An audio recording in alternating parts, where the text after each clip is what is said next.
any stone structures give quite good reflections. So that's the reason how we can actually get a three-dimensional image of what is below the soil, below the surface, which is actually giving us a somehow computer tomography picture of the ground.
Du hilfst mir gerade mit dem Ton, dass der Cursor irgendwo in der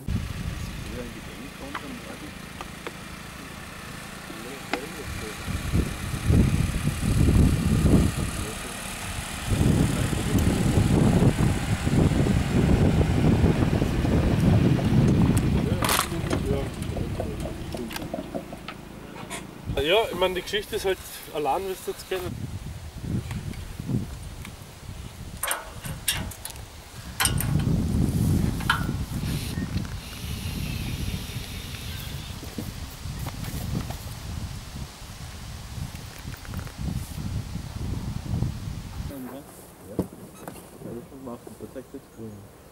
Ja, das geht schon.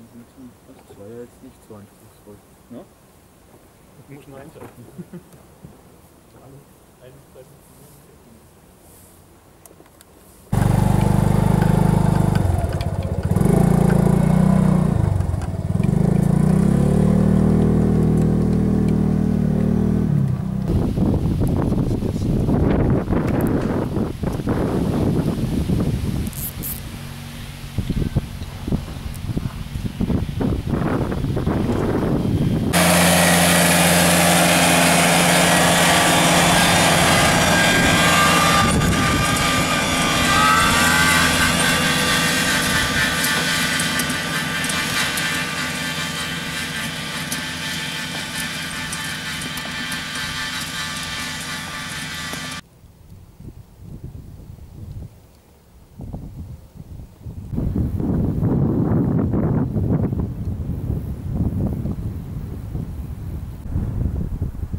barrow we were looking at earlier, which we were reasonably excited about, but it appeared to have some internal features, but our colleagues from Vienna have gone over.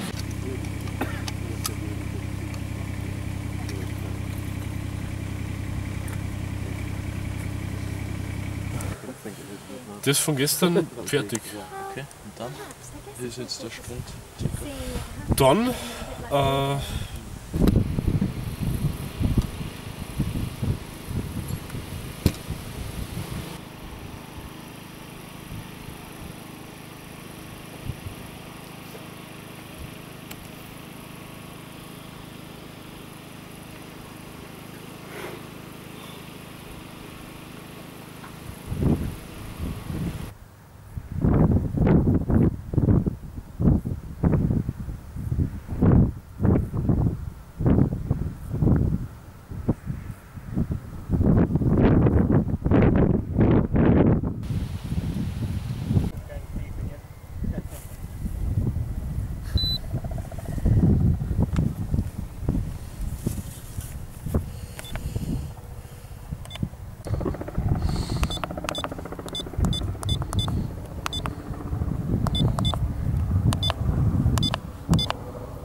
doing two different things in this particular area. We're looking at something that probably is a segmented barrow of some description, or a barrow with a segmented ditch around it, and we're doing electromagnetic measurements, which is with this device here.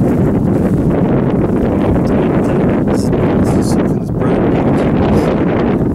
It's a low frequency device, and essentially pops a large signal into the ground, and we're looking at the changes that result from the signal going into the ground. We can measure both the electrical properties of the soil and also the magnetic properties. So we're doing two different types of survey in one go with this instrument. Also, it measures those two properties at three different depths, so we can get maps very near surface, medium depth, and very deep into the ground. So that's the first thing we're doing with this one. We're also doing an electrical imaging section over here. So put this down, try not to break it, and you can see the long line of electrodes down here.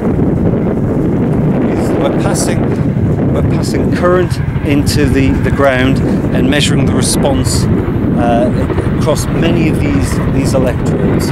And this particular instrument takes 15,000 readings in 15 minutes and produces a very detailed section through the ground.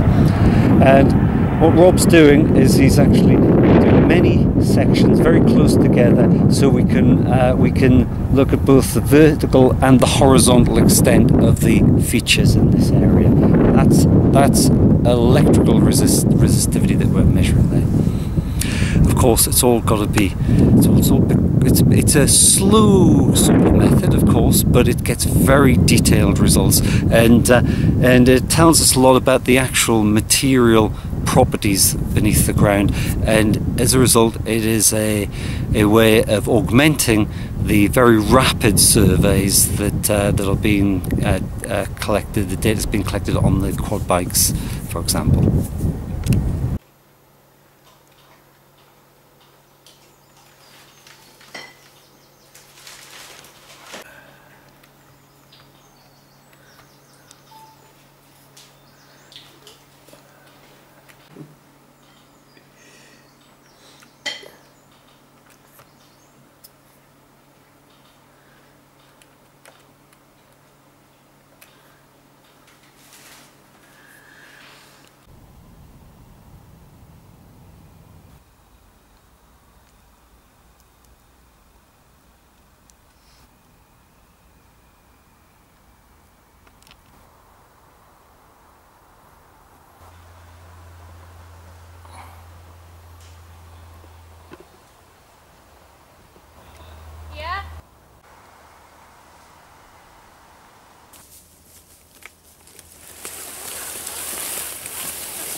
What are you doing here today? We're carrying out a GPR survey of the barrow. We've got a 200 megahertz antenna, and we've laid out a grid system across it, and we're surveying in traverses, so we're going up and down at half a metre intervals. We've also laser scanned the entire mound, and we'll use that data to topographically correct the lines. What is this mound? It's a burial mound of some sort, or at least they suspect it's a burial mound, but they never found any burials in it. So what do you expect to... Well, we're hoping to pick up some architectural features. For example, they would have originally had a ditch encircling it, and however you can see that the woodlands are obscuring it, and the ground has been disturbed through agriculture, through forestry, through previous investigations by archaeologists or antiquarians who've essentially hacked through the mound and obscured its original form. So there's possibly original features still surviving buried underground, and we want to confirm exactly how the ditch ran around it and whether there was more than one ditches.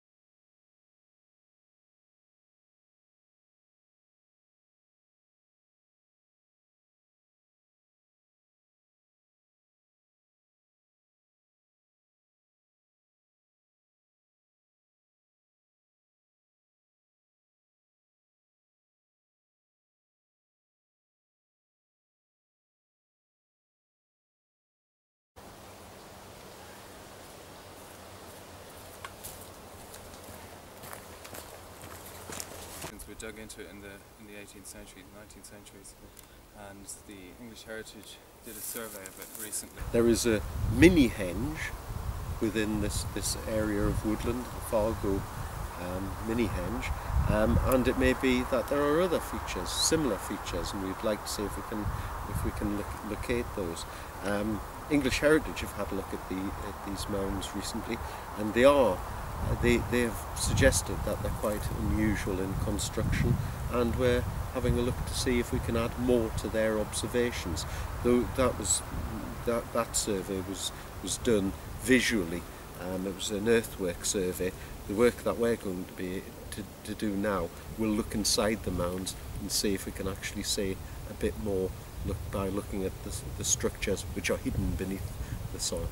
There's clearly been a lot of animal disturbance on here, and of course there has been trees, all of which will have disturbed the top of the mound. That's pretty much what you might expect from any of these features, but the presumption that it is simply a mound covering a burial may not be correct.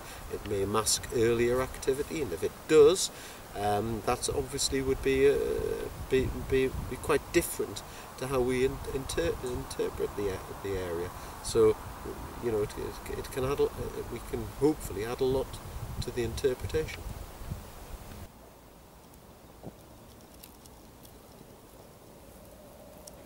Are there a lot of pegs in the bag? Yeah, we'll put them out. They're done. But if you see the stack. Well, my name's Lawrence Shaw. I'm a master's student at University of Birmingham on the Landscape Archaeology, GIS and Virtual Environments course.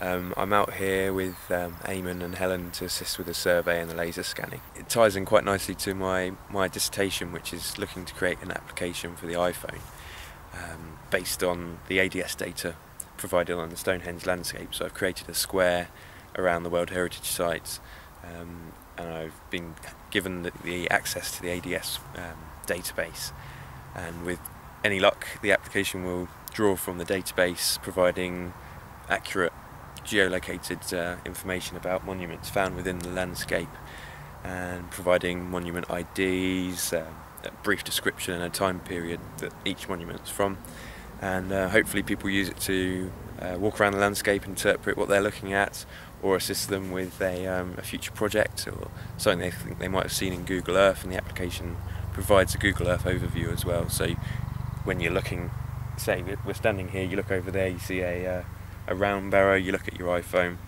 you'll see the round barrow in aerial profile, and then it will give you a bit of information about that round barrow.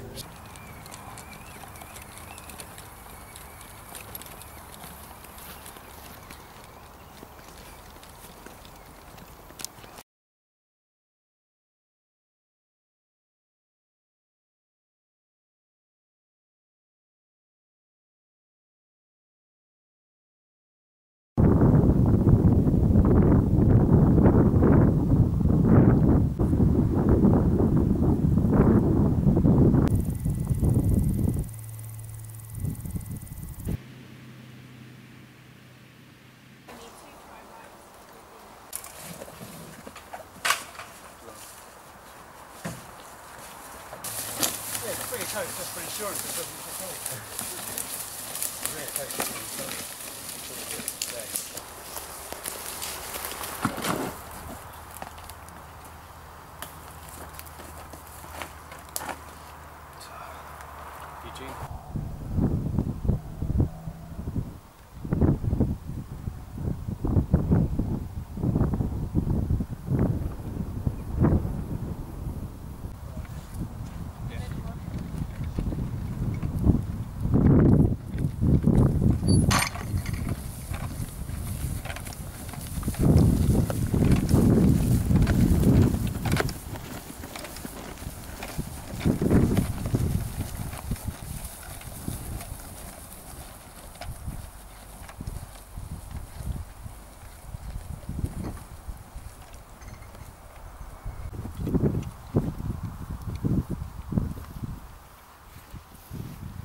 and stuff on the screen.